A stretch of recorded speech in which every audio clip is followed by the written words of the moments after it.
Please subscribe and watch my best stories there.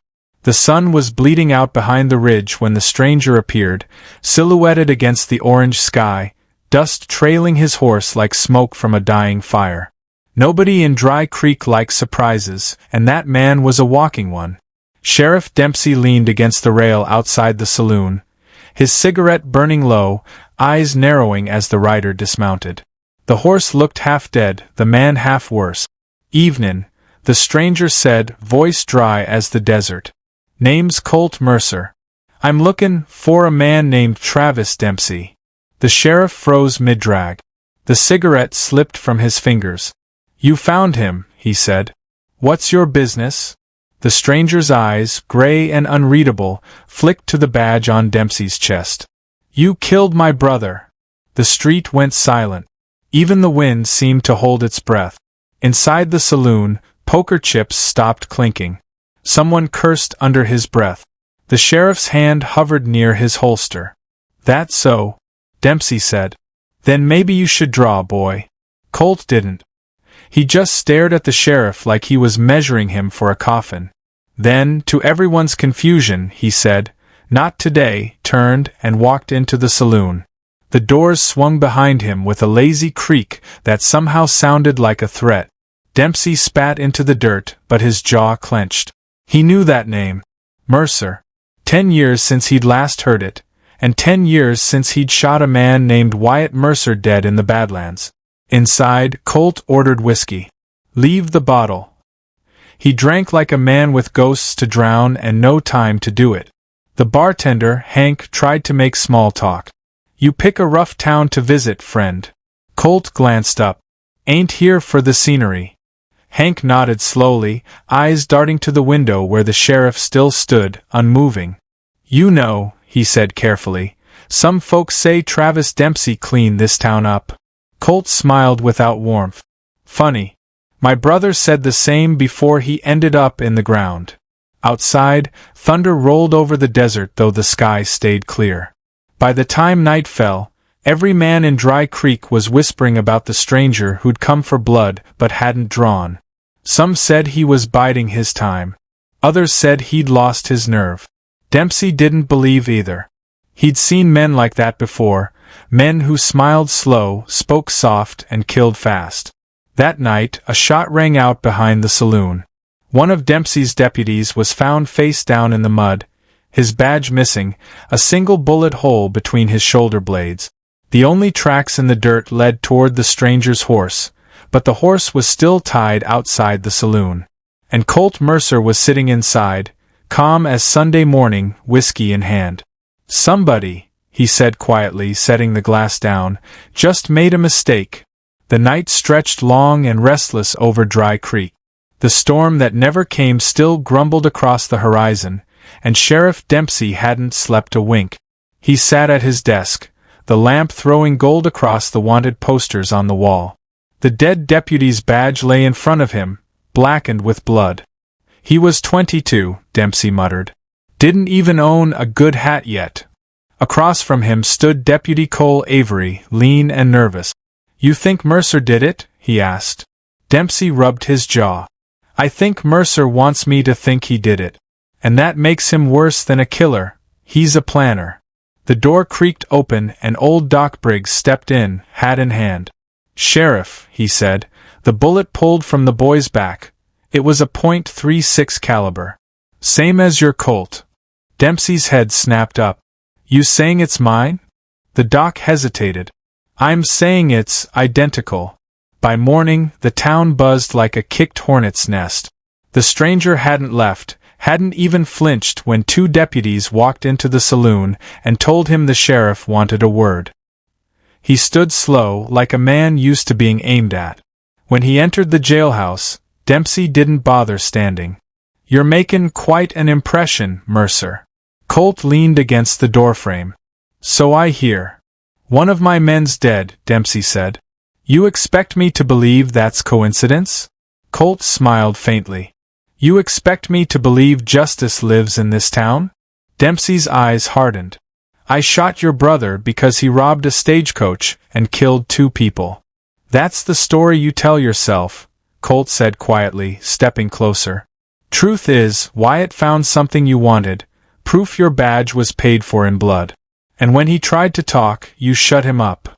For a second, the air in the room went solid. Dempsey's hand hovered near his revolver. You'd better have proof. Oh, I do, Colt said. And so does someone else. That night, Dry Creek's only telegraph office burned to the ground. By dawn, every record inside it was ash.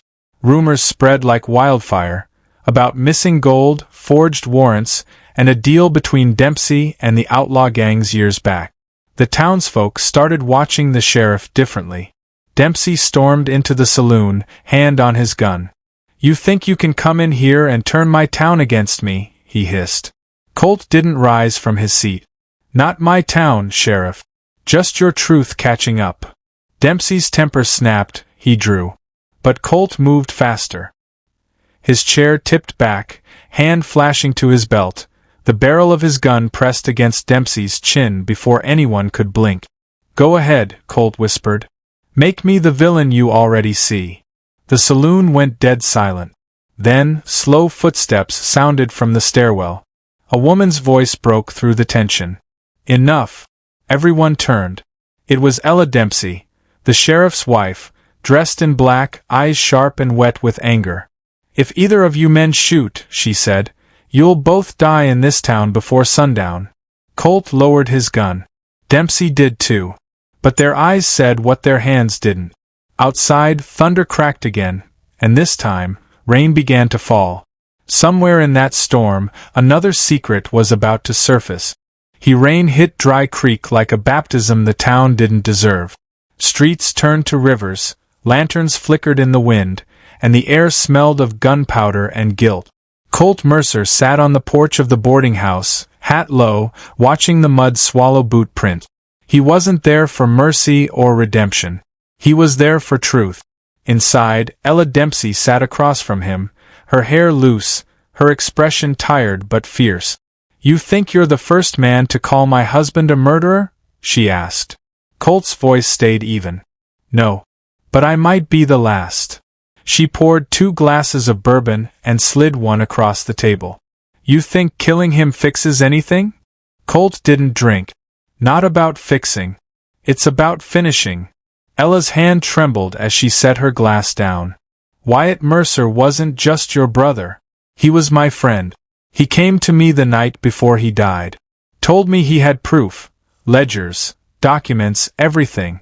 Said he was going to the old mine to hide them. Colt's gaze sharpened. The Badwater mine? She nodded. He never came back. By dawn, Colt was already riding hard for the canyon. The storm had passed but the sky still growled, and the desert looked scrubbed raw. Behind him, a lone rider followed, the sheriff, grim and silent. When Colt reached the collapsed entrance of the old mine, he dismounted. The boards had been torn apart recently. You've been here, he said without turning. Dempsey stepped out of the shadows, gun drawn. Ain't no ledgers here. Just bones and ghosts. Colt faced him slowly. Then you already know who killed your deputy. Dempsey's eyes flickered. You're not leaving this canyon alive. Colt smiled faintly. You first. The fight wasn't clean. It never is when history's part of the weapon. They circled each other in the dust, 2 men bound by blood spilled years ago. Dempsey fired first, missed by inches. Colt's return shot toward Dempsey's hat from his head. They moved closer, fists now, fury and rain mixing with dirt and sweat. Dempsey swung hard and caught Colt across the jaw. Colt stumbled, spit blood, then lunged, tackling the sheriff into the mud. His gun slid away. They wrestled until a sound stopped them both, a voice. Don't move. Ella stood above them, Colt's pistol in her hand. Her eyes burned with something between sorrow and strength. I read Wyatt's notes, she said. I know everything. Dempsey's face went white. Ella, don't. She shook her head. You sold this town to outlaws. You used your badge to kill anyone who got in your way, including him. The wind wailed through the canyon. Ella took a step forward, the gun trembling. He begged me to tell the truth, she whispered. I was too afraid then. Her finger tightened on the trigger. Colt rose slowly, placing his hand over hers. You don't need to, he said softly. He's already done. Dempsey looked up, eyes wide, not at Colt but past him. The rock wall above had begun to crack. One last echo of thunder rolled through the canyon, and the earth gave way. When the dust settled, the sheriff was gone, buried beneath stone and time. Ella stood trembling. Colt took the gun from her hand and holstered it. Truth's free now, he said. She stared at him, tears cutting clean lines down her dirt-streaked face. And what will you do? He looked toward the horizon where the sun burned through the storm. What I came here for. Leave. By the time the townsfolk reached the canyon, they found only Ella, the wreck of the mine, and a single badge half buried in mud. Dry Creek changed that day, not through law or bullets, but by losing the man who'd built it on lies. Weeks later, as dusk painted the sky red again, a young boy swore he saw a rider on the ridge, silhouette sharp against the sunset. The same horse, the same hat, moving west where the land swallowed the light. Some said it was a ghost. Others said it was a man finally done with vengeance. Either way, the town never forgot the evening a stranger rode in at sunset, and changed everything. Dawn came quiet to Dry Creek, too quiet for a town that had buried its sheriff under rock and rumor. The rain had washed away the mud but not the whispers. Folks spoke of ghosts in the canyon, of justice paid in thunder. Ella Dempsey stood at the edge of Main Street, staring toward the west where the horizon shimmered gold. Behind her, the saloon doors creaked open and Hank the barkeep stepped out, wiping his hands on a towel. You think he's still out there? He asked. She didn't look back. Men like that don't disappear. They fade slow. Hank nodded toward the road. Some say he's ridin' to California. Others say Mexico. Doesn't matter, she said softly. He left the truth here. That's enough.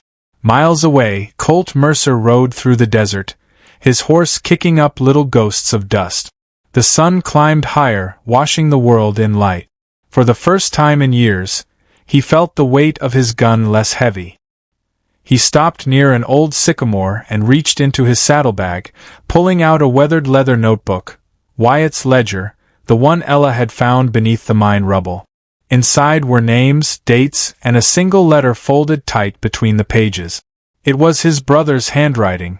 If you're reading this, Colt, it means the laws failed again. Don't make my mistake.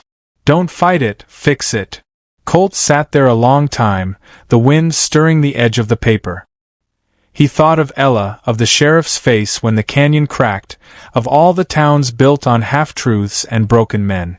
Then he tore the letter in half, let it drift away on the wind, and turned his horse north.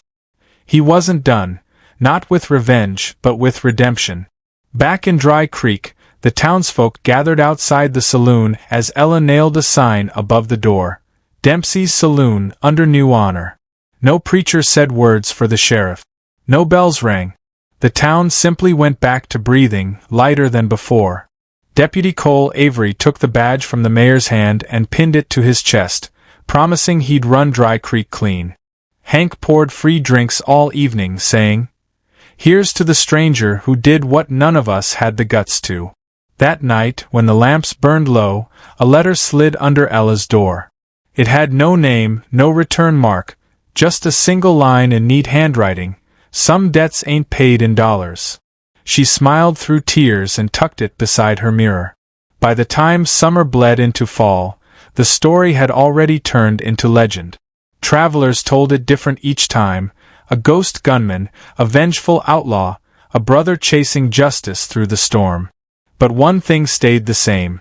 At sunset, when the sky turned copper, folks would look toward the ridge and swear they saw him there, motionless on his horse, watching. Then, as darkness fell, he'd vanish into the gold. And somewhere beyond the desert, where the land met the endless blue, Colt Mercer rode on. The road stretched wide ahead, quiet and unforgiving. He didn't know where it led, only that he was done running from ghosts. The horizon burned brighter with every mile, and as the sun dipped low, Just like that first night, it painted the sky in fire once more. A stranger had ridden in at sunset. Now, he was riding out at peace.